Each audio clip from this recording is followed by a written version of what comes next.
Muy buenos días a toda la teleaudiencia de Desayunos Informales. Hoy jueves 1 de marzo empezaron las clases en todo el país y entonces nuestro saludo a niños, niñas, adolescentes y a los y las docentes de todo el país por esa tarea tan importante que cumplen durante el año. Y es nuestro tema esta mañana en Desayunos. ¿Por qué? Porque hay consenso, obviamente, en la población, en todos nosotros o en casi todos nosotros, que debemos mejorar la calidad de la educación. ¿Y cuáles son los instrumentos? ¿Y cuáles son las herramientas, las claves? Bueno, vamos a manejar alguna de ellas con una joven experta que es la licenciada Cecilia de la Paz, directora de la ONG Edúcate. Cecilia, muy buenos días. Buenos días, ¿cómo estás? Gracias por estar. Cecilia, tenemos que mejorar la calidad de la educación. Vayamos por alguno de los puntales, por alguno de los aspectos centrales en esa hoja de ruta. Bueno, tenemos que mejorar siempre, ¿no? Sí. Tenemos que mejorar siempre. Creo que algo importante cuando hablamos de calidad de la educación es empezar a desmembrar cuáles son las capas que constituyen que algo sea de calidad y también ser bastante específicos con calidad a qué nos referimos. Sí. Nosotros en la Fundación nos referimos en calidad a cuando esa oferta que se hace de enseñanza verdaderamente produce aprendizaje, o sea, que desarrolla el potencial de la persona en aprender. Y para hacer eso, lo que buscamos hacer es mejorar el vínculo afectivo y efectivo del niño con el aprendizaje. ¿Aprendizaje exclusivamente en el aula o aprendizaje que nace también en el hogar? No es lo mismo un hogar con papá y mamá, un hogar donde no están papá y mamá o hay una jefatura monoparental. El cómo llega el niño al centro educativo, ¿pesa o no pesa? A mi juicio, sí. Yo lo que te invito es a salir un poco de los lugares comunes en donde empezamos a subestimar las capacidades del niño vinculándolo con sus contextos. Hablemos de el aprendizaje en sí y la capacidad que tiene el ser humano de aprender desde que nace en su hogar o en el contexto donde está y luego cuando comienza la educación formal. Es vital la comunicación y la alianza de aprendizaje entre lo que ocurre en la casa y lo que ocurre en la escuela y viceversa. Pero en los lugares en donde la escuela por ahí no es un lugar rico en donde el aprendizaje positivo puede surgir, obviamente que la escuela y los lugares formales tienen una relevancia todavía mayor para sopesar aquellos lugares en donde hay vacíos, ¿no? Ustedes hablan de potenciar al aprendizaje, potenciar el niño. ¿Cuál es el mecanismo?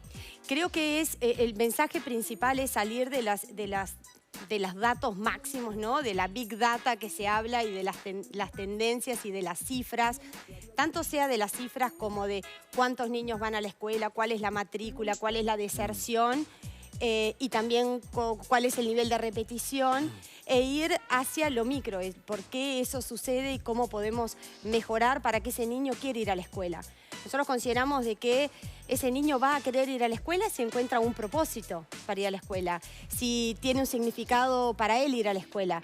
Y eso está vinculado con si él entiende y se conecta con con su aspecto emocional y entiende cuál es el cometido de estar aprendiendo lo que está aprendiendo. Y a veces los dejamos de lado. Ese es un gran aspecto que en mi impresión es que no se da tanto en niños, sino que se da particularmente en adolescentes.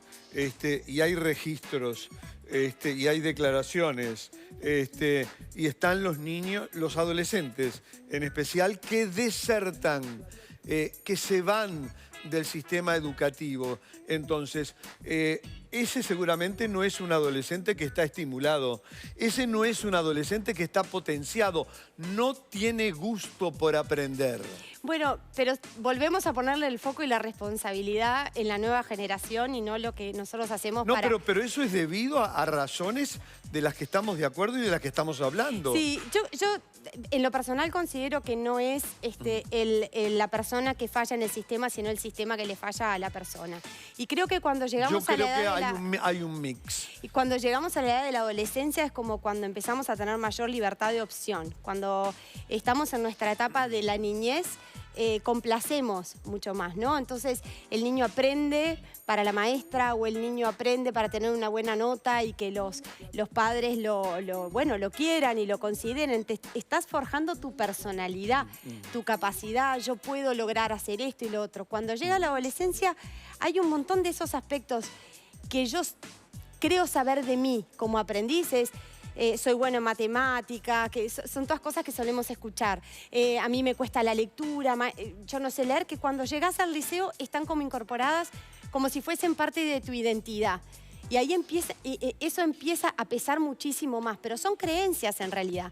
Pero si nosotros las desactivamos, esas creencias, en la etapa de primaria, si nosotros verdaderamente les enseñamos a aprender, verdaderamente ponemos el foco en cómo desarrollar esas capacidades para que encuentren las herramientas para cuando algo no lo logran, poder revisarlo y lograrlo mejor, porque no todos somos buenos en todo, ¿verdad? Entonces, en la adolescencia es donde se ven las grietas, ¿no? Mucho más evidente. Sin duda, se ven las grietas, yo creo que en todos los estratos del sistema educativo. Otro de los aspectos que ustedes señalan, y quizás a mucha gente le parece difícil, es personalizar la educación.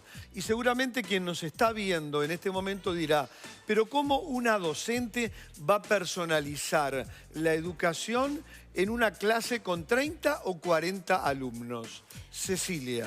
Bueno, te redoblo la apuesta. Creo que se puede personalizar la educación adentro de una escuela toda. Porque cuando hablamos de personalizar la educación no es que consideramos que todos tienen que llegar al mismo lugar, ¿verdad?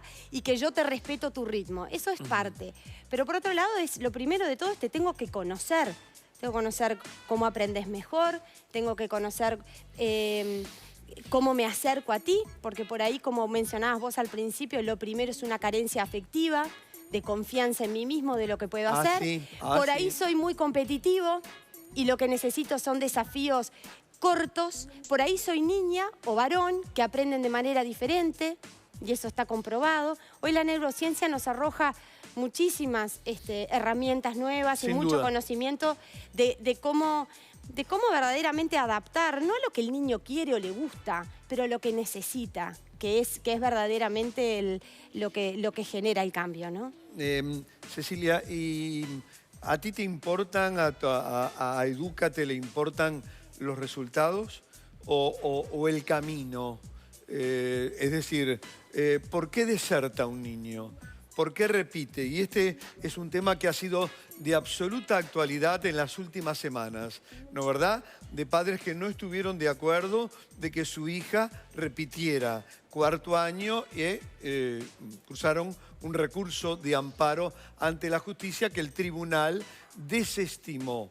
¿Qué es importante? ¿Qué es lo más importante? ¿Que el niño quiera aprender, que aprenda o el resultado final? 12 puntos o 3 puntos. Creo que tenemos que tener muy claro cuál es la expectativa de logro, pero tanto quien guía como la persona que está transitando el camino. Y muchas veces esa expectativa de logro no es clara. SOTE, muy bueno, regular, ¿qué es eso? ¿Cómo está compuesto?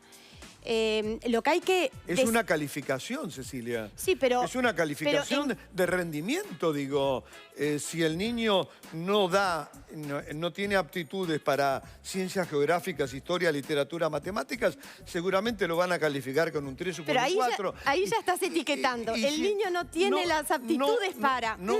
Y bueno... Alarma, no sé. Bueno, pero para algo se califica.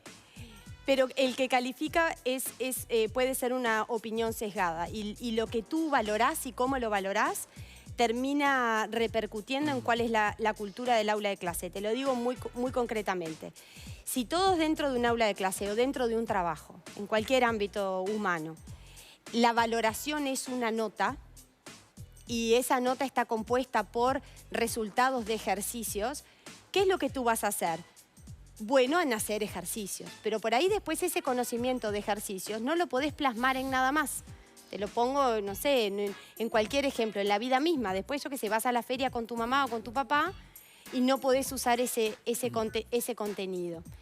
Entonces, que solamente tú vayas a la escuela todos los días, hay niños que van 8 horas, para todos los días tratar de agradar llegando a una calificación, es como un objetivo un poco pobre y poco estimulante, ¿no te parece? Como que no tiene mucho que ver conmigo, tiene que ver con el otro. Lo hago para que vos me pongas la nota y mi mamá y mi papá me feliciten. No. Me parece que tenemos que reverlo eso para hacerlo mucho más rico. No digo de que eso esté mal. Los estándares son algo que está en evaluación en todas partes del mundo. Pero lo que se ha demostrado es que no es suficiente y hay estudios muy contundentes que muestran esto, ¿no? El tema es apasionante. Tenemos puntos de vista concordantes y puntos de vista distintos, lo que enriquece obviamente el debate de cómo mejorar. En eso estamos de acuerdo, la calidad de la educación en nuestro país. Gracias, Cecilia. Un gusto. Te vamos a tener a menudo. Nosotros nos vamos a la pausa y de inmediato continúa Desayunos Informales en este comienzo de clases, hoy 1 de marzo.